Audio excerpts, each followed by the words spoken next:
السلام عليك يا أبا عبد الله السلام عليك يا ابن رسول الله أعوذ بالله من الشيطان اللعين الرجيم بسم الله الرحمن الرحيم الحمد لله رب العالمين والصلاة والسلام على أشرف الأنبياء والمرسلين سيدنا أبي القاسم محمد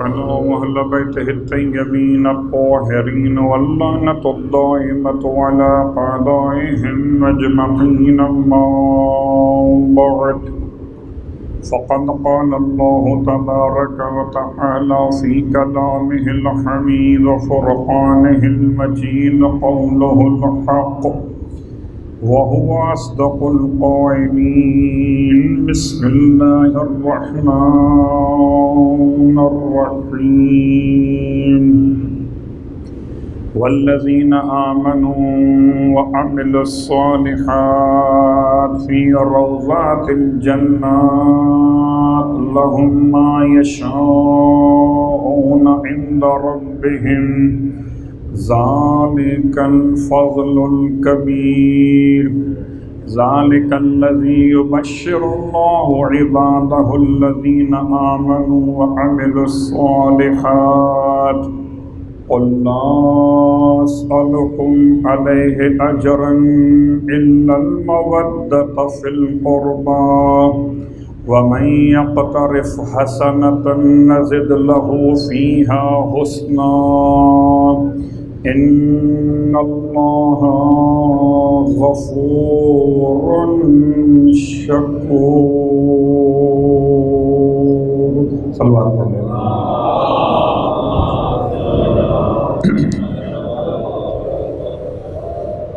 تمام تعریفیں اس خدائے بزرگ و برتر کے لیے اس کی رحمتوں کے نتیجے میں سانسوں کی آمد و رفت جاری و ساری ہے۔ ہر ایک سانس پر شکر خدا واجب ہے، ہر ایک سانس کے مکمل ہونے پر شکر خدا واجب ہے، اور تمام ہدیہ درود و سلام ان ازواج مقدسات کے لیے کہ جن کی برکتوں سے ہماری سانس فرش عزا پہ جاری و ساری ہے۔ الحمدللہ الذی جعلنا من المتمسکین بالقرآن العظیم واجعلنا من المتمسکین بولایت علی بن ابی طالب علیہ السلام۔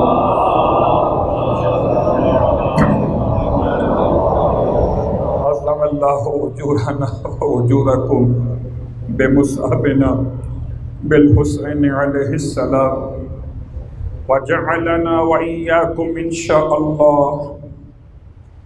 شاء الله من الطالبين بثأره مع وليه الإمام المهدي من آل محمد عليهم السلام۔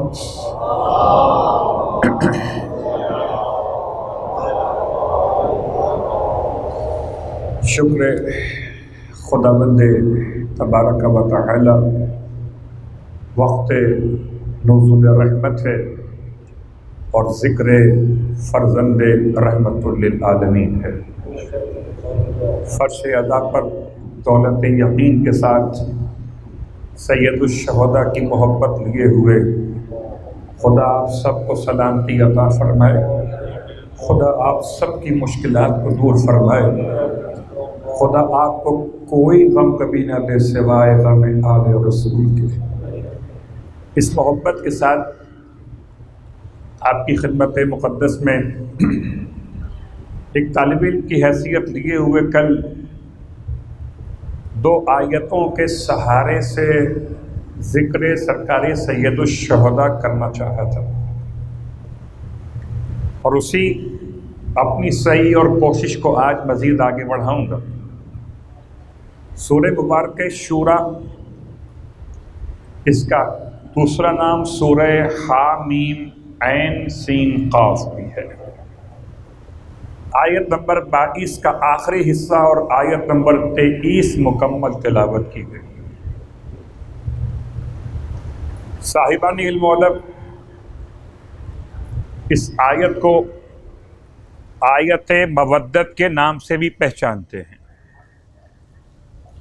اور ہماری اور آپ کی یہاں پر حاضری اسی آیت پر عمل کا ثبوت ہے، ورنہ ہم بھی اپنے گھر میں بیٹھ کر آرام کر رہے ہوتے اگر رسالت کے اجر کو ادا کرنے کی فکر نہ ہوتی۔ تو آیت مودت اہل مودت کے درمیان پڑھی جا رہی ہے۔ خدا ہمیں مودت کرنے والوں میں حضرت جان کے غلاموں میں شامل فرمائے۔ صلوات پڑھنے محمد و آل محمد۔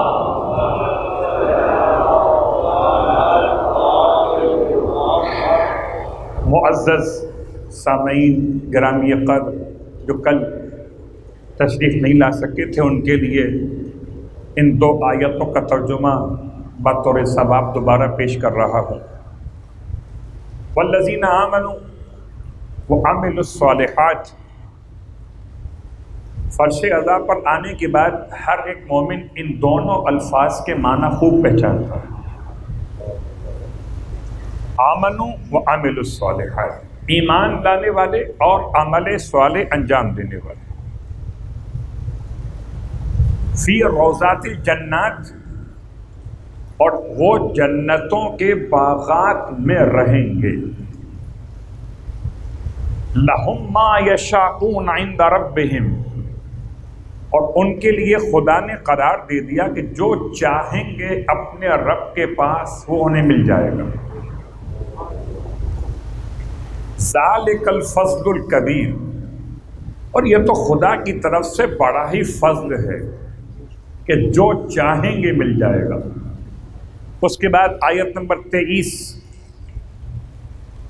ذالک الذی یبشر اللہ عبادہ الذین آمنوا وعملوا الصالحات، اللہ کی طرف سے وہی پیغام کہ اللہ بشارت دے رہا ہے اپنے بندوں کو۔ اس کے کون سے بندے؟ ایمان لانے والے۔ اس کے کون سے بندے؟ عمل صالح کرنے والے۔ قل لا اسألکم علیہ اجرا الا المودۃ فی القربى۔ ایک ایک لفظ کا ترجمہ اس لیے کہ تاکہ ختمی مرتبہ صلی اللہ علیہ وآلہ وسلم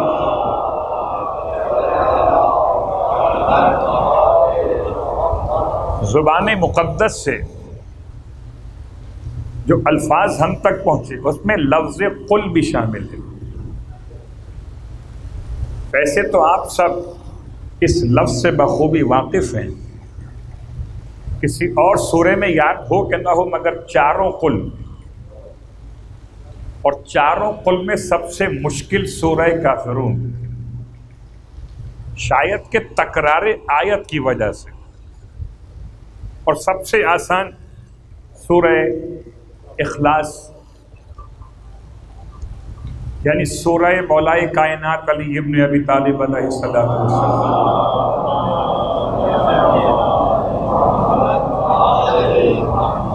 عام طور پر پروردگار کا پیغام شروع ہوتا ہے قل کے بعد سے، حبیب کہہ دیجئے، تو جو کہیے وہ پیغام ہے۔ یہ جو کہہ دیجئے کا جملہ ہے یہ مصطفیٰ کے لیے ہے۔ اتنا امین ہے عبداللہ کا لخت جگر کہ اگر خدا نے کہیں فرمایا کہہ دیجئے تو اس کو بھی اللہ کے حبیب نے قرآن کے طور پر پیش کیا۔ جو اتنا امین ہو کہ نہ کسی لفظ کو بڑھائے نہ کسی لفظ کو گھٹائے، تو مسلمان پھر تجھے کیا ہوا؟ کہ سب کچھ تو مان گیا، امامت سمجھ میں نہیں آئے. نماز، روزہ اور حج، زکوٰۃ اور جہاد امام حسن مجتبیٰ علیہ السلام کے احتجاج. آغا طبرسی علیہ الرحمہ نے پوری کتاب مرتب کی، کتاب کا نام ہے الاحتجاج. یہ اردو کا احتجاج نہیں ہے جو پریس کلب کے باہر ہو. یہ سیاسی کوئی اجتماع نہیں ہے جو کسی گراؤنڈ یا میدان کے اندر ہو. الاحتجاج کا مطلب کہ جو حجت معصوم کی طرف سے قائم کی گئی، جو دلیلیں معصوم نے بیان فرمائی، ان کے بیان کو کتاب کا نام دیا گیا الاحتجاج. اور ایسے میں مولا امام مجتبیٰ کے احتجاج کو بیان کرتے ہوئے کہاں کا واقعہ؟ دربار شام، یزید کا بھی باپ. یہ یزید کا باپ، وہ علی کا بیٹا. اللہ اکبر. اور اس کے بعد امام علیہ السلام نے سب کو مخاطب کر کے ارشاد فرمایا. لوگ سمجھتے تھے شاید کہ حسن کم گو ہیں، ان کو ممبر دے دو، یہ کیا بول سکیں گے. تو میں کہا کرتا ہوں کہ حیرت کی بات ہے، جو رسالت کی گود میں بیٹھ کر بولتا ہو اسے کم گو کہتے ہو، اور چرب زبانوں کو خطیب کہتے ہو. تم پر خدا کی لعنت ہو. من یوم عداوتک الی یوم الدین. صلوات پڑھیں محمد و آل محمد.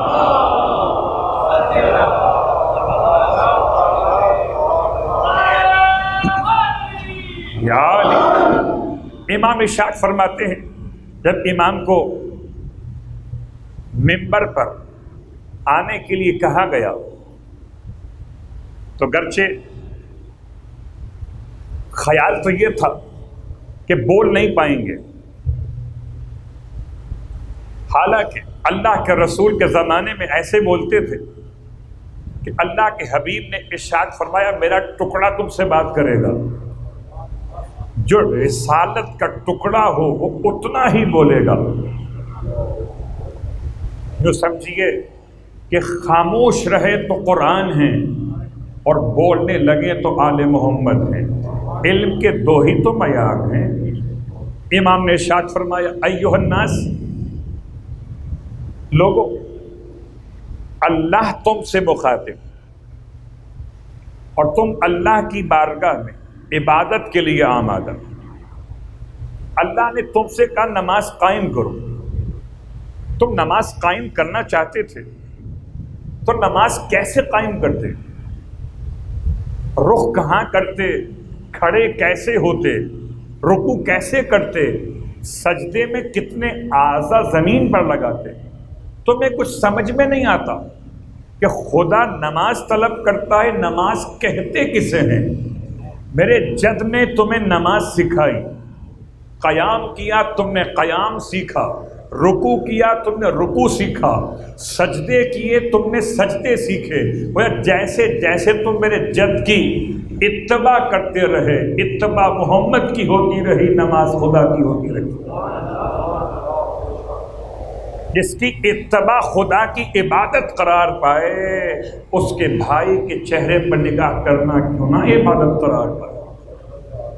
پھر ارشاد فرمایا ایھا الناس، اللہ تم سے چاہتا ہے کہ تم روزہ رکھو، اور تم تیار بھی تھے. روزے تو بہت سارے ہوتے ہیں نا. ایک روزہ خاموشی کا ہے، ایک روزہ بعض مسالک میں پھلوں کے نہ کھانے کا ہے، اور بعض میں پکے ہوئے کھانے نہ کھانے کا ہے. پھل کھا سکتے، پکے ہوئے کھانے نہیں کھا سکتے. تو روزہ تو الگ الگ انداز. خدا تم سے چاہتا تھا کہ تم روزے رکھو. تمہیں کس نے بتایا کہ روزہ شروع کب ہوتا ہے، مکمل کب ہوتا ہے؟ اور 9 چیزوں کو اپنے آپ سے بچانے کا نام روزہ. بتایا کس نے؟ میرے جد. نماز سکھائی، روزہ سکھایا، حج سکھایا، زکوٰۃ سکھائی، تمام تر اعمال تمہیں سکھائے. تم نے بالکل بلا چون و چران مان لیے. تم کچھ تو کہتے کہ نماز یوں نہیں یوں پڑھ لیتے ہیں، روزے میں یہ بھی کھا لیتے ہیں، حج تو مدینے میں کر لیتے. نہیں، تم نے میرے جد کی بات پر عمل کیا، عبادت ہوتی چلی گئی. جب میرے جد نے ولایت علی ابن ابی طالب علیہ السلام کا اعلان کیا، امام بنایا،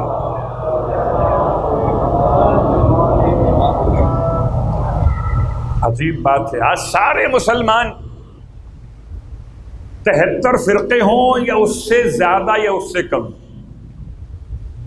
شمار کیجئے تو زیادہ بھی ہو سکتے، ملائیے تو کم بھی ہو سکتے. سب کے سب فرقہ اسلامی میں ساری عبادات ایک طرح کی، نماز و روزہ و حج و زکوٰۃ و جہاد. اللہ کے رسول نے جو امامت کا اعلان کیا، امام فرماتے ہیں تم نے اسے ماننے سے انکار کر دیا. عزیزان گرامی قدر، سرکار ختمی مرتبت احمد مجتبیٰ محمد مصطفیٰ صلی اللہ علیہ وآلہ وسلم کہ رسالت کا جو اجر ہے اس کے لیے پروردگار کا اعلان. حبیب آپ کہیے کہ میں تم سے رسالت کی محنتوں کا کوئی اجر نہیں چاہتا. میں نے شب اول ماہ محرم کی مجلس میں ایک جملہ استعمال کیا تھا رضویہ سوسائٹی کے اندر، اور وہاں پر ایک بات کہی تھی کہ اس کی تفصیل انشاءاللہ امام بارگاہ ہے باب فاطمہ میں بیان ہوگی. اللہ کے رسول کی محنتیں مکہ المکرمہ، وہ سب کے سب محنتیں کہ جہاں پر جناب ابو طالب علیہ السلام کے پاس آ کر کفار مکہ نے کہا تھا، 3 ہی باتیں بیان کی تھی. پہلی بات، مال چاہیے، بہترین خاتون سے رشتہ چاہیے، یا حکومت چاہیے. ان تینوں میں سے ہر ایک چیز پرووائڈ کر دیتے، بس اس سے کہو اپنے بھتیجے سے. پورا ڈپوٹیشن تیار ہو کے آیا کس کے پاس؟ ابو طالب کے پاس. میٹنگ کافروں کی ہوئی، آئے ابو طالب کے پاس. اتنی بات تو کافروں نے بتا دی کہ اگر ابو طالب ان کے ہمنوا ہوتے تو ڈپوٹیشن ابو طالب کے پاس نہ آتا، مصطفیٰ کے پاس آتا. اور کافر اپنے عمل سے بتا گئے کہ اگر کوئی بات محمد سے کرنی ہو تو یا ابو طالب ہوگا یا ابن ابی طالب ہوگا. آ کے تینوں باتیں بیان کی. اور اللہ کے رسول اپنے چچا سے ارشاد فرماتے ہیں، جب آپ کے چچا نے کافروں کی بات کو آپ کے سامنے رکھا، یہ لوگ آ کر یہ کہتے ہیں، ارشاد فرمایا چچا اگر یہ لوگ میرے ایک ہاتھ پر سورج لا کے رکھ دیں اور ایک ہاتھ پر چاند لا کے رکھ دیں اور مجھ سے کہیں کہ میں کلمہ طیبہ کی تبلیغ چھوڑ دوں، یہ ممکن نہیں.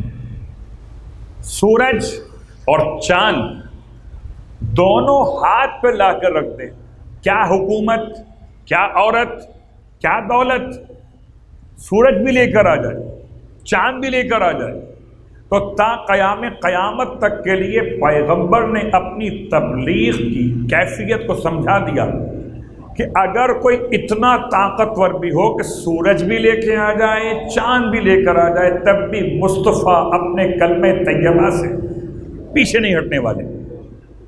خدا نے اپنے پیغمبر کی بات کو سچا کر دکھایا، سورج کو پلٹایا، چاند کو 2 ٹکڑے کیا کہ دونوں کا کلمہ مکمل ہو گیا۔ اللہ اکبر۔ اسی انداز سے یہ ہوا کیوں تھا؟ اس سے پہلے ایک لمحے کے لیے آپ کو لیے چلتا ہوں۔ کفار مکہ نے بڑی پلاننگ کی تھی، ایسی پلاننگ تھی کہ اگر ہم نے حملہ کیا مصطفیٰ پر تو ابو طالب سامنے آ جائیں گے، حمزہ سامنے آ جائیں گے، اور بنو ہاشم سے لڑنا ہمارے بس کی بات نہیں ہے۔ کیا کریں؟ میٹنگ میں فیصلہ ہوا کہ بچوں کو استعمال کیا جائے۔ بہت غور کیجیے گا، بچوں کا استعمال ختم یہ مرتبہ صلی اللہ علیہ وآلہ وسلم کے خلاف، چھوٹے چھوٹے اور بچوں کا تو بہترین مشغلہ، اسکول تو تھے نہیں، پڑھتے تو تھے نہیں، سوائے کھیلنے کودنے کے کام کوئی نہیں تھا، اور اس سے بہتر اور کیا کام ہوگا کہ پتھر مار کے آؤ۔ بچوں کو پڑھا دیا، اب بچے اللہ کے حبیب پتھر مار رہے۔ اب اگر بچوں کو پیغمبر کچھ کہیں تو مشکل، کوئی بڑا کچھ کہے تو مشکل۔ تب سمجھ میں آیا کہ خدا نے بڑا انتظام کیا تھا۔ خدا کو تو معلوم تھا کہ سانپ کے بچے بھی سانپ ہوتے ہیں، تو اگر سانپ کے بچے سانپ ہوتے ہیں تو مصطفیٰ کا لخت جگر علی ابن ابی طالب بھی ایسا ہی شجاع ہوگا، ان بچوں کا جواب دینے کے لیے کافی ہوگا۔ اور اللہ کے حبیب کی حفاظت کے لیے جب اللہ کے رسول بچوں کے ہاتھوں کے پتھر کھائے ہوئے زخمی واپس آئے تو اعلان ہو چکا تھا ذوالشیرہ کے اندر، یا رسول اللہ میں آپ کی حمایت کروں گا۔ 13 سال کا شہزادہ، میں آپ کے ساتھ چلتا ہوں کل۔ اور جب ساتھ چلے مولا کائنات اللہ کے رسول کے ساتھ، تو اب جس طرف سے بچے آئے پتھر مارنے کے لیے، امام نے ایک ایک بچے کو، کسی کو تھپڑ لگایا، یہاں تک لکھا ہے مورخین نے، کسی کے دانت ٹوٹے، کسی کی آنکھ زخمی ہوئی، کسی کے ہاتھ ٹوٹے، کسی کے پاؤں زخمی ہوئے۔ اور جب لولے لنگڑے اندھے بچے گھروں میں گئے تو پوچھا ماؤں نے، بیٹا ہوا کیا؟ کہ علی نے مارا ہے۔ کس نے مارا ہے؟ یہ دشمنی پلی کیوں؟ صلوات پڑھے محمد و آل محمد۔ مارا کس نے؟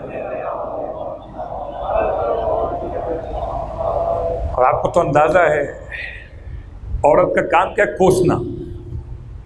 علی نے مارا ہے۔ تم نے کیا کیا تھا وہ نہیں پوچھا، علی نے مارا۔ تو علی کے خلاف گھر کی عورتیں ہو گئیں، اور پھر جب گھر میں مڑ پلٹ کے واپس آئے تو پھر نمک مرچ لگا کر عورتوں نے بتایا مردوں کو۔ تو دشمنی تھی مصطفیٰ سے، مولا کائنات نے ساری دشمنی یہ مصطفیٰ کو اپنے اوپر لے لیا۔ اللہ، آسان نہیں ہے یہ کام۔ اب ساری توپوں کا رخ مصطفیٰ کی بجائے مرتضیٰ کی طرف ہو گیا۔ کس نے مارا؟ علی نے، علی نے، علی نے۔ ہر گھر میں شکایت تھی۔ آئے سب کے سب کفار مکہ جناب ابو طالب علیہ السلام کے پاس۔ آپ بیٹھے ہوئے تھے گھر کے باہر، یہ پورا وفد آیا کفار مکہ کا، یہ شکایت کرنی ہے۔ کیا بات ہے؟ کہ آپ کے بیٹے نے ہمارے بچوں کو مارا۔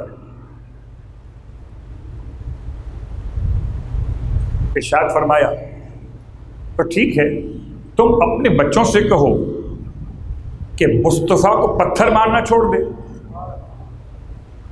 بھائی یہ تو بچوں کی بات ہے، اب بڑوں میں کیا کی جائے۔ سرکار ابو طالب علیہ السلام نے اس مسئلے کو ایسے ختم کیا کہ کفار مکہ اس کے بعد کوئی جملہ نہ کہہ سکے۔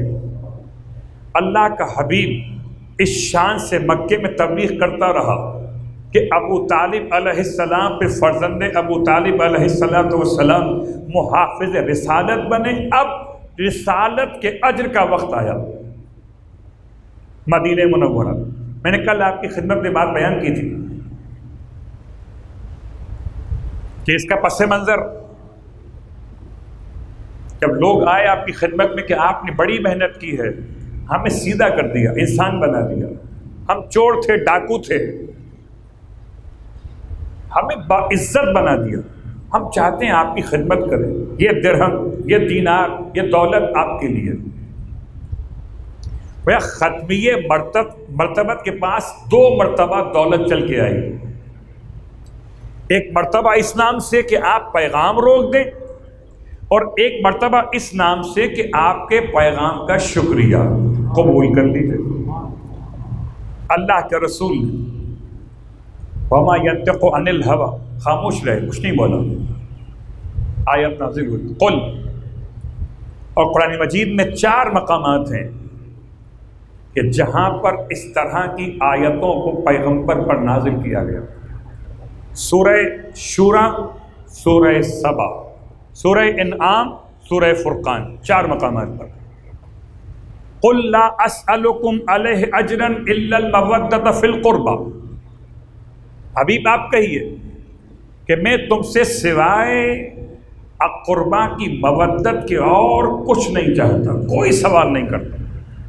بڑا آسان کام کر دیا، پیسے لے جاؤ، مجھے پیسے نہیں چاہیے، اٹھا کے لے جاؤ، نہ مال چاہیے نہ دولت چاہیے، ایک بات چاہیے صرف۔ سورہ مبارکہ سبا آیت نمبر 48 میں الفاظ تبدیل ہوئے، قل لا اسألکم علیہ اجرا الا من شاء ان يتخذ الى ربہ سبیلا، دعائے ندبہ۔ حبیب کہیے تم سے اجر رسالت کچھ طلب نہیں کرتا، بس ایک بات چاہتا ہوں کہ تم اللہ کی طرف جانے والا راستہ اختیار کر لو۔ بس سبیل، اور اللہ کی طرف جانے والا راستہ آل محمد علیہ الصلوۃ والسلام۔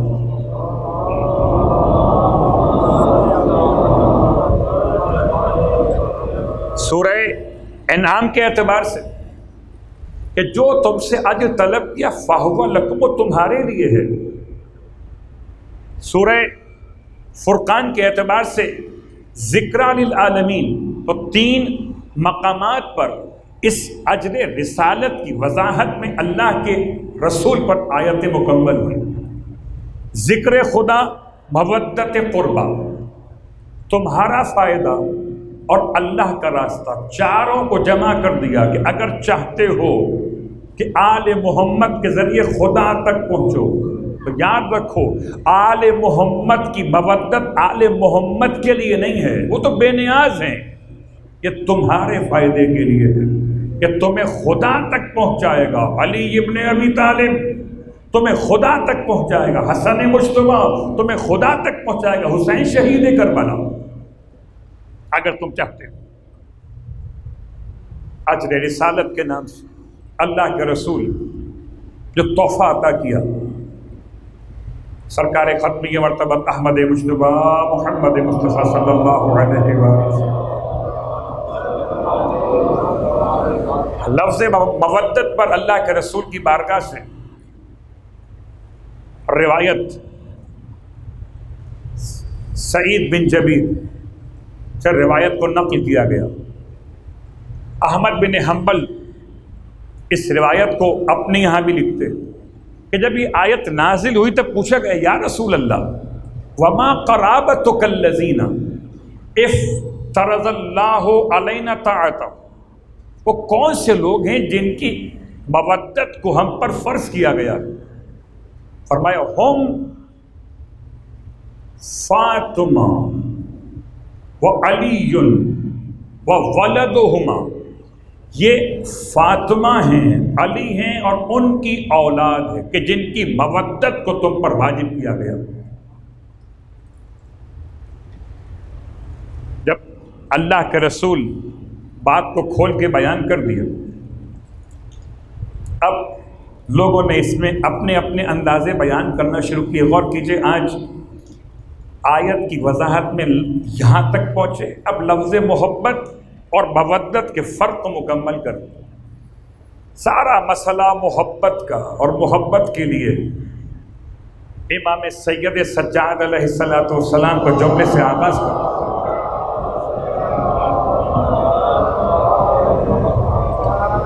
دعائے ابو حمزہ صومالی ماہ رمضان میں سحر کے اوقات میں پڑھی جاتی ہے، اور ہو سکتا ہے کہ آپ میں سے اکثر افراد کو کچھ جملات یاد میں ہوں۔ البتہ میں ایک بات کہا کرتا ہوں، کبھی اگر ماہ رمضان کے علاوہ سال بھر میں کبھی پڑھنے کا دل چاہے تو کوئی حرام نہیں پڑھنا، پڑھ سکتے ہیں، بلکہ اتنی طویل دعا ہے کہ اگر اس کو سال بھر میں آپ اس کے حصے معین کر لیں پڑھنے کے لیے تو پورے سال بھر میں اس کا مطالعہ مکمل ہو جائے گا، اور اگلے سال ماہ رمضان کے آنے سے پہلے آپ اس دعا کو سمجھنے کے لیے آمادہ ہو جائیں گے۔ امام شاعر فرماتے رب کی بارگاہ میں ان دعا کے جملات کے اندر فرمایا، اللہم اخرج حب الدنیا من قلبی، اے پروردگار میرے دل سے دنیا کی محبت کو نکال دے۔ پہلا جملہ، مودت اہل بیت کی محبت اس کی بنیاد، اور اللہ کے ولی کا جملہ حجت خدا کا پیغام کہ دل سے دنیا کی محبت کو نکال۔ اب یہ الگ پوری بحث ہے کہ دنیا کو نہیں نکال، دنیا کی محبت کو نکال۔ دنیا اور ہے، دنیا کی محبت اور ہے۔ الدنیا مزرعۃ الاخرہ، دنیا تو آخرت کی کھیتی ہے۔ ہمیں دنیا میں اللہ نے بھیجا ہے، اگر دنیا اس قابل نہ ہوتی تو اللہ کیوں بھیجتا؟ اسی دنیا میں اللہ نے آدم کو بھیجا، نوح کو بھیجا، ابراہیم کو بھیجا، عیسیٰ اور موسیٰ علیہ السلام کو بھیجا، ختمیہ مرتبت کو بھیجا، مولا کائنات کو بھیجا۔ تو دنیا باعث مذمت نہیں ہے، دنیا کی محبت۔ عجیب بات ہے، حیران ہے انسان کی دنیا کی محبت قابل مذمت کیوں؟ جتنی برائیاں ہیں بر روایت مولا کائنات علی ابن ابی طالب علیہ السلام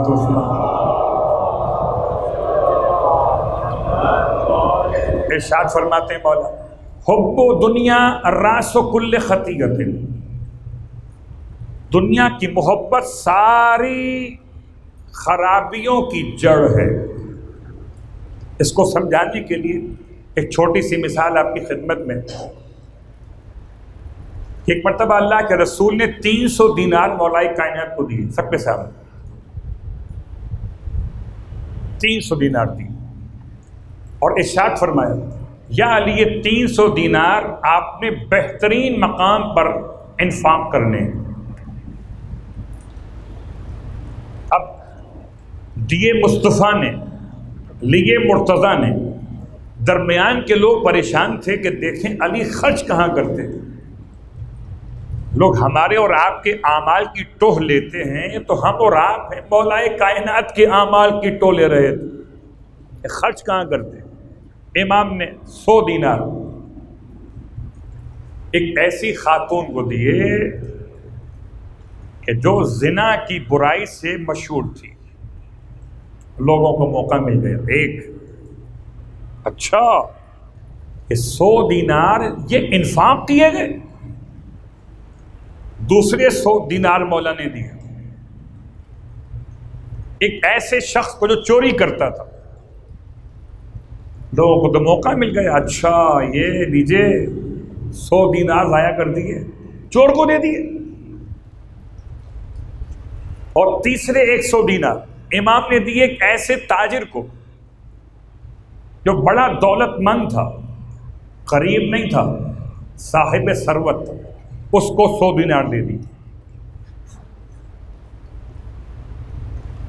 اور یہ 300 دینار پر امام کا انفاق تھا.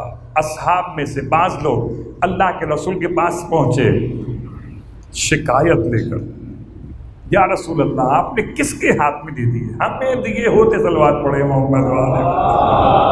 ہوتا ہے ہمیں دیے ہوتے، ہم وہاں خرچ کرتے، وہاں خرچ کرتے، کہاں خرچ کرتے؟ افغانستان میں خرچ کرتے. اللہ کے رسول ارشاد فرماتے کیوں کیا بات ہو گئی؟ کہا جناب علی نے تو 100 دینار دے دیے خاتون زناکار کو، دوسرے دیے چور کو، تیسرے دیے صاحب ثروت دولت مند کو. اب آپ بتائیے کیسے انفاق ہوا یہ؟ اللہ کے رسول مسکرائے، جواب خود دے سکتے تھے مگر علی کو بلائے. اس لیے کہ اگر دروازے سے کام ہو جائے تو پھر شہر میں جانے کی کیا حاجت ہوگی؟ بلایا دروازے کو اور ارشاد فرمایا یا علی آپ بتائیے، آپ پر یہ لوگ آ کر سوال کر رہے کہ آپ نے انفاق کیسے کیا؟ امام نے ارشاد فرمایا یا رسول اللہ، جس خاتون زناکار کو ہم نے 100 دینار دیے، اس نے 100 دینار کو لے کر اپنے زنا کے گناہ سے توبہ کی، ایک گناہ کا دروازہ بند کر دیا. ایک نہیں، دو نہیں، معاشرے کے کتنے جوانوں کو زنا سے بچا لیا. اب 100 دینار کو اس نے اپنی نئی زندگی کا عنوان قرار دے کر ہدایت اختیار کر لی ہے. تو 100 دینار نے گناہگار کو زاہد بنا دیا. پھر اچھا یہ بتائیے، وہ جو 100 دینار لوگ کہتے ہیں کہ آپ نے چور کو دے دیے. بالکل یا رسول اللہ میں نے چور کو ہی دیے، اس لیے کہ چور چاہتا تھا کہ چوری سے توبہ کر لے، پیسے نہیں تھے، مجبوری میں چوری کرتا تھا. میں نے اس کی مجبوری دور کر دی، وہ چور سے نمازی پرہیزگار بن گیا. تیسرا اس کو دیے جو صاحب ثروت، اسے کیوں دیے؟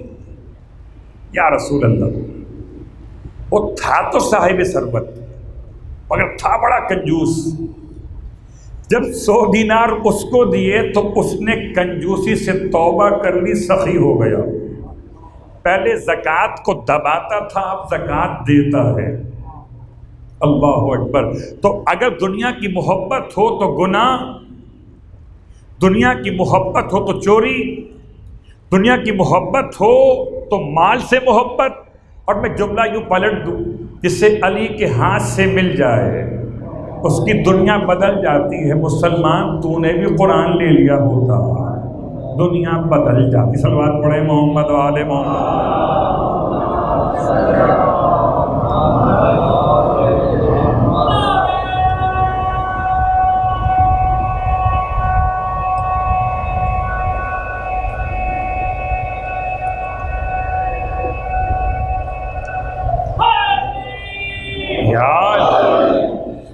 اللہم اخرج حب الدنیا من قلبی. اللہ سے کہیے کہ خدا میری دل سے دنیا کی محبت کو نکال.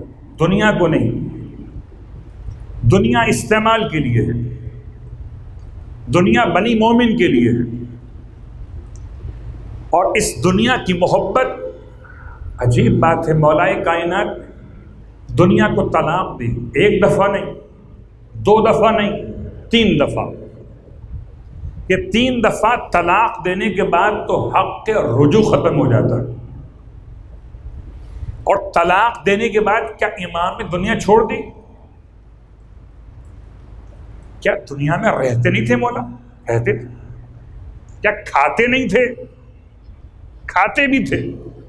کیا پیتے نہیں تھے پانی؟ پیتے بھی تھے. دنیا کو طلاق دے کر سمجھایا کہ محبت دنیا کو طلاق دو اور دنیا کو استعمال کرو، کہ حلال پہ اکتفا ہو، حرام سے اجتناب ہو جائے. دنیا کی محبت.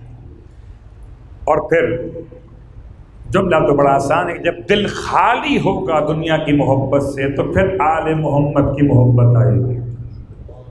یہ دونوں محبتیں ایک ساتھ نہیں رہ سکتی، دنیا کی محبت اور آل محمد کی محبت. وجمع بینی و بین المصطفیٰ و آلہ الخیرہ. امام فرماتے ہیں پروردگار میرے دل میں آل محمد کی محبت کو جو تیرے چنے ہوئے ہیں وہ عطا کر دے. اور یہ محبت کا ثبوت تو ہے کہ کربلا کے میدان سے آج تک ہماری اور آپ کی رغبت مسلسل ہے. آج دل چاہتا ہے آپ کی خدمت میں ایک اور عظیم شخصیت کے بارے میں کہ جو ہر سال کہیں نہ کہیں تذکرہ تو کیا جاتا ہے. سرکار سید الشہداء امام حسین علیہ الصلوۃ والسلام کے چاہنے والے جان ابن حوی، یہ کون ہیں؟ فضل ابن عباس ابن عبد المطلب کے غلام تھے. افریقی ملک نوبا کے رہنے والے تھے اور مولائے کائنات علی ابن ابی طالب علیہ الصلوۃ والسلام نے ان کو خرید کر فضل ابن عباس 70 درہم یا دینار میں خرید کر آپ نے حوالے کی جناب ابو ذر کے. جان نام میں اختلاف ہے، سید علی ابن طاؤس علیہ الرحمن جان لکھا، شیخ مفید شیخ صدوق علیہ الرحمن نے جوین لکھا. جان باپ کا نام تھا حوی، بڑا مضبوط جسم کا جوان ہے. جناب ابو ذر ربضہ کے ریگستان میں جب انتقال کر گئے، ربضہ مدینہ منورہ سے کچھ فاصلے پر، اب تو باقاعدہ ایک شہر بن گیا. اس شہر میں ابو ذر کے نام کی مسجد بھی موجود ہے. انتقال کر گئے جناب ابو ذر، اور اب جان ابو ذر کے پاس سے پھر واپس مولائے کائنات کی بارگاہ میں آ گئے.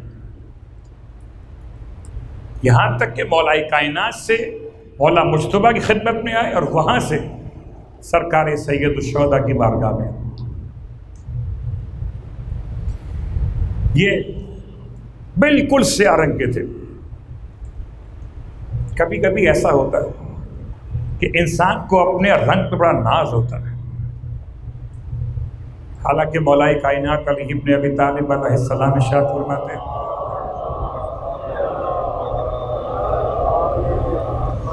کہ اپنے چہرے کو وضو میں دھوتے ہوئے خدا سے دعا مانگا کرو،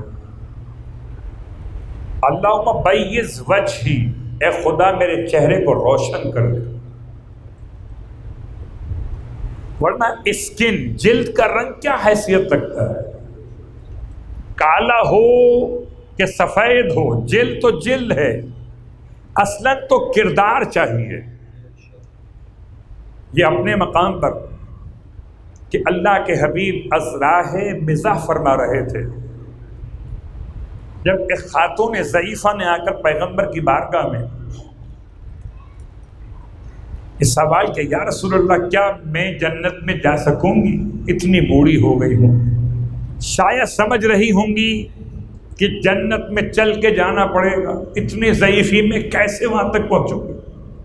اللہ کے رسول نے جواب میں ارشاد فرمایا کہ کوئی بوڑھی عورت جنت میں نہیں جائے گی. الفاظ پہ غور کی، کوئی بوڑھی عورت، تم نہیں، کوئی بوڑھی عورت جنت میں نہیں جائے گی. خاتون کو اتنا سمجھ میں نہیں آیا، وہ تو بیٹھ کے رونے کے لیے. اتفاق جناب عباس آ گئے،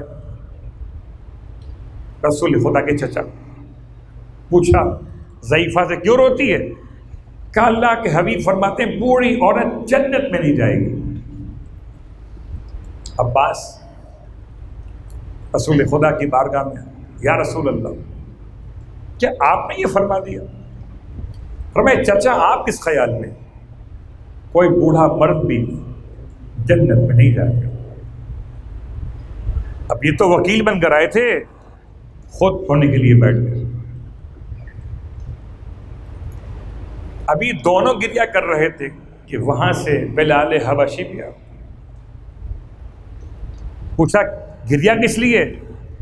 کہ بوڑھا مرد بوڑھی عورت جنت میں نہیں جائے گی۔ بلال خدمت پیغمبر میں یا رسول اللہ آپ نے فرما دیا۔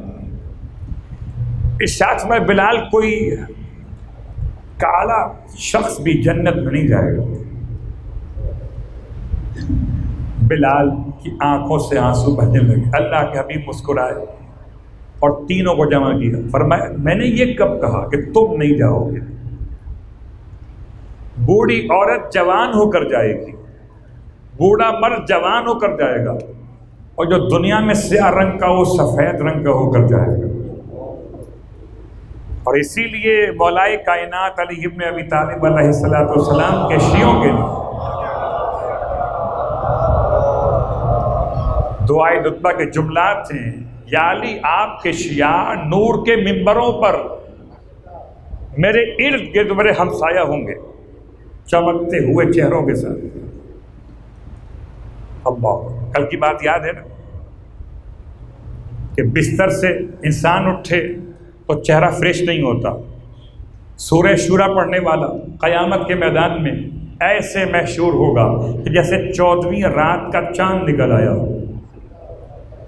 تو جون کا رنگ کالا تھا، اور آج کی مہذب دنیا ریاست ہائے متحدہ امریکہ پچھلے دنوں میں بدترین ہنگاموں کا شکار رہی۔ ایک سیاہ فام کے مارے جانے کے حوالے سے، سفید فام سیاہ فام، گورا اور کالا، یہ ہم کو سکھائیں گے حقوق انسانیت؟ یہ علمبردار بنیں گے کہ جن کے یہاں کالے کی اہمیت کیا ہے اور گورے کا مقام کیا ہے؟ گورا پولیس آفیسر اپنا گھٹنا جارج کی گردن پہ رکھے ہوئے اتنی دیر تک دباتا رہا کہ یہاں تک کہ اس کی آخری سانس بھی ختم ہو گئی، اور لوگ تماشا دیکھتے رہے۔ یہ ہے آج کی تہذیب۔ پڑھے لکھے لوگ جنہیں ہم سمجھتے ہیں کہ جسے انگریزی میں بات کرنا آ گئی وہ تو بڑا پڑھا لکھا ہو گیا، کہاں سے آئے؟ کہ امریکہ سے آئے۔ جہالت کی حد ہو گئی۔ کربلا سرکار سید الشہداء، خدا نصیب کرے کربلا مولا کی زیارت۔ گنج شہیدہ میں ایک ہی قبر کے اندر یہ سارے شہیدوں کو سوائے علی اکبر کے، سوائے علی اصغر کے، سوائے حبیب کے اور سوائے حر کے، مولا حسین اور مولا عباس، 6 شخصیات کے علاوہ تقریباً 68 شخصیات 72 میں سے، یہ سب کے سب ایک ہی مقام پر گنج شہیدہ میں دفن کیے گئے۔ کیونکہ اختلاف روایت کے کربلا کے شہید کل کتنے؟ گنج شہیدہ میں جون بھی دفن ہے۔ جون امام کی خدمت میں حاضر ہوئے تھے، کہتے ہیں مولا مجھے میدان میں جانے کی اجازت دے دیجیے۔ امام نے فرمایا جون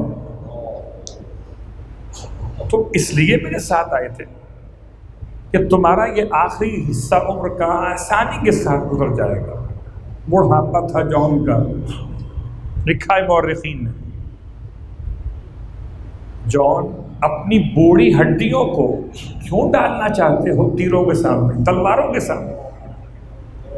امام نے تو اظہار محبت کیا تھا، حالانکہ مولا چاہتے تو سب سے پہلے ان کو بھیج دیتے، بھئی ٹھیک ہے یہ غلام بھی جائیں، اکبر میرا یہاں پر رہے، یہ چلے جائیں۔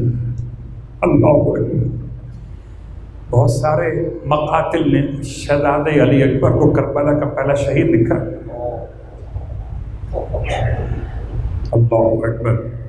اور اسی مناسبت سے مولانا امداد حسین فاضل علی اللہ مقامہ نے جو سلام لکھا ہے، کربلا ہو چکی تیار تقدم ولدی. سب سے پہلے اول قتیل من نسل ابراہیم جناب علی اکبر علیہ السلام. اور اسی بات کو جناب علامہ جوادی مرحوم علی اللہ مقامہ نے اس طرح سے 2 مصروں میں جمع کیا. پہلے شہید کون؟ علی اکبر. مولا کیا چاہتے تھے کہ پہلے میرے قریبی لوگ شہید ہو جائیں؟ مولا چاہتے تھے میرے اصحاب کو غزن نہ پہنچے. اکبر تم آگے بڑھو، عباس تم آگے بڑھو. ہائے حسین. مولا اکبر کو اٹھانے گیا تھا، جون کو بھی اٹھانے گیا تھا. قبلہ نشان جوادی منو فرماتے تھے اکبر کا جہاں سر تھا وہی جون کا سر ہے. اکبر شبیہ ہے پیغمبر. اکبر کا جہاں سر تھا وہی جون کا سر ہے. شبیر کا زانو ہے مساوات کی دنیا.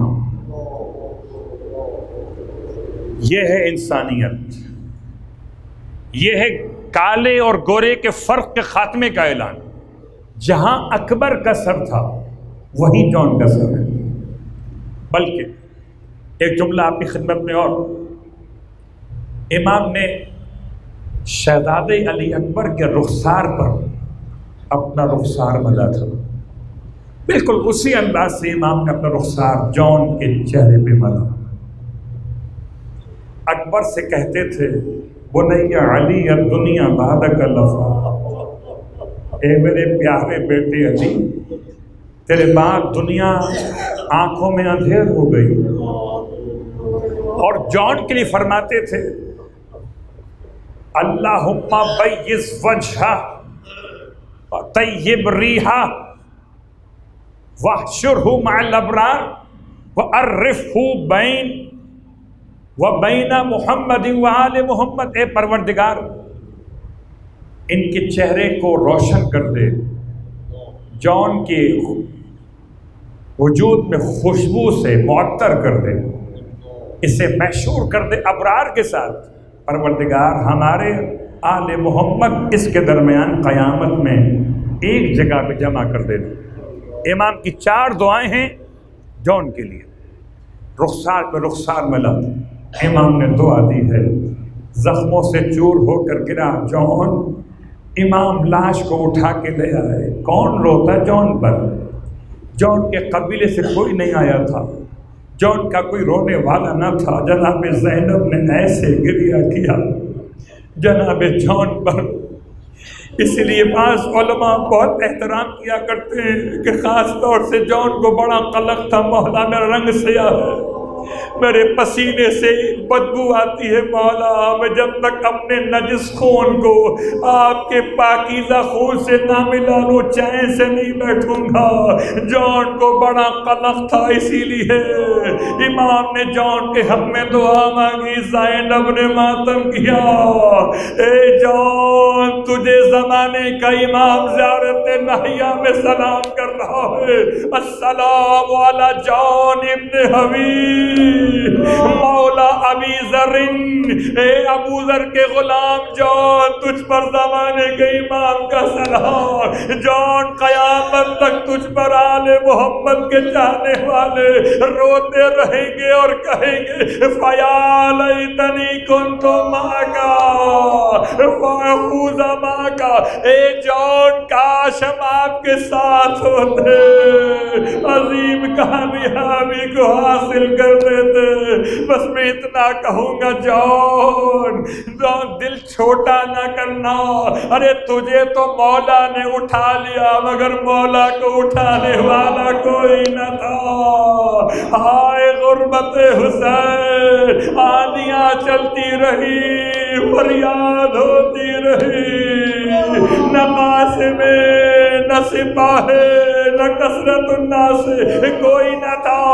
رونے والوں بس آخری جملہ، جون کی لاش کو بھی بڑے احترام سے دفن کیا گیا ہے۔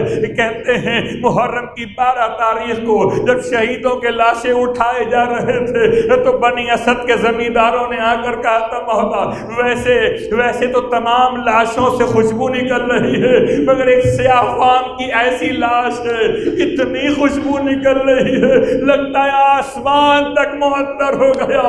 امام رونے لگے، فرمایا میرے بابا کا عاشق تھا، اسے بڑا غم تھا، میرے بابا کی دعا تھی پوری ہو گئی خدایا، ہم بھی دعا کر رہے ہیں خدایا جان کی عظمت کا واسطہ ہمارے چہروں کو روشن قرار دینا، جان کی عظمت کا واسطہ ہمیں مولا کے جوار میں جگہ عطا کرنا۔ اے پروردگار واسطہ آل رسول کا کوئی غم نہ دے سوائے غم آل رسول کے۔ ہمارا اللہ واسطہ محمد والے محمد کا۔ پروردگار محرم کی 2 تاریخ ہو چکی، اب 8 دن باقی رہ گئے، خدایا گریے کے لیے معرفت حسین نصیب فرما۔